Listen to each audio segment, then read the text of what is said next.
उत्तर प्रदेश में जब से योगी सरकार सत्ता में आई है तब से मदरसों की दिशा को सुधारने की कोशिश कर रही है। इसी क्रम में सरकार ने मदरसों की पढ़ाई को आधुनिक बनाने के लिए अहम फैसला लिया है। इस फैसले के तहत अब उत्तर प्रदेश मदरसा शिक्षा परिषद में इतिहास, नागरिक शास्त्र, गणित और विज्ञान की भी पढ़ाई अनिवार्य कर दी गई है। मदरसों में कक्षा 1 से 12 तक सभी कक्षाओं में इन विषयों को अनिवार्य कर दिया गया है और अगले शैक्षणिक सत्र में इसे लागू कर दिया जाएगा। असल में अभी तक उर्दू, हिंदी और अंग्रेजी ही मदरसों में अनिवार्य विषय थे, लेकिन नए विषयों के शामिल होने के बाद अब कुल 7 विषय अनिवार्य होंगे। मदरसा बोर्ड CBSE के सिलेबस के अनुसार NCERT की किताबों से अपनी पढ़ाई करवाएगा।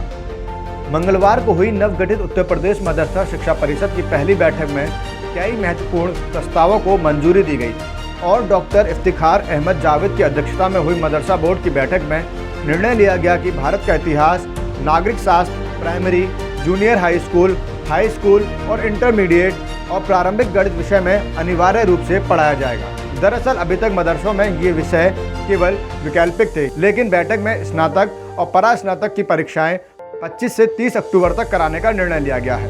वहीं मदरसा बोर्ड के रजिस्ट्रार ने बताया कि बोर्ड की बैठक में तृतीय और चतुर्थ श्रेणी के रिक्त पदों पर कर्मचारियों की भर्ती आउटसोर्स करने का फैसला लिया गया और नियमित नियुक्ति होने तक तीसरी क्लास के पद आउटसोर्स से भरे जाएंगे।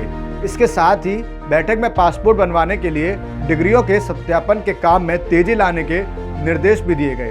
वहीं मदरसा बोर्ड का कामकाज अब और पारदर्शी और आधुनिक होने जा रहा है। इसके तहत बोर्ड के सभी काम ऑनलाइन किए जाएंगे और इसके लिए एक IT सेल का गठन भी किया जाएगा। यही नहीं, मदरसा बोर्ड के पुराने रिकॉर्ड को भी यहां डिजिटलाइज करने की प्रक्रिया शुरू होगी। आपको बता दें कि मदरसों के पंजीकरण की ऑनलाइन प्रक्रिया शुरू होने के बाद प्रदेश में 8,500 मदरसे बंद हो गए। इनमें पढ़ने वाले करीब 4 लाख बच्चों का भविष्य अधर में फंस गया।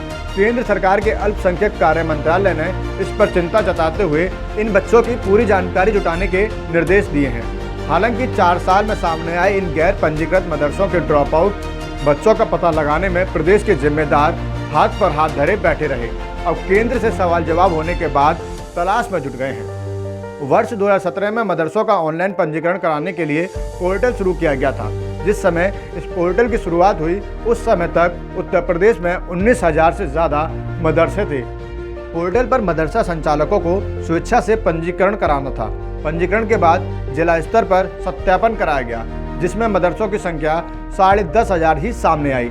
यानी अब इतने मदरसे ही प्रदेश में पंजीकृत हैं, बाकी मदरसे बंद हो चुके हैं। स्पेशल रिपोर्ट, जनहित टाइम्स।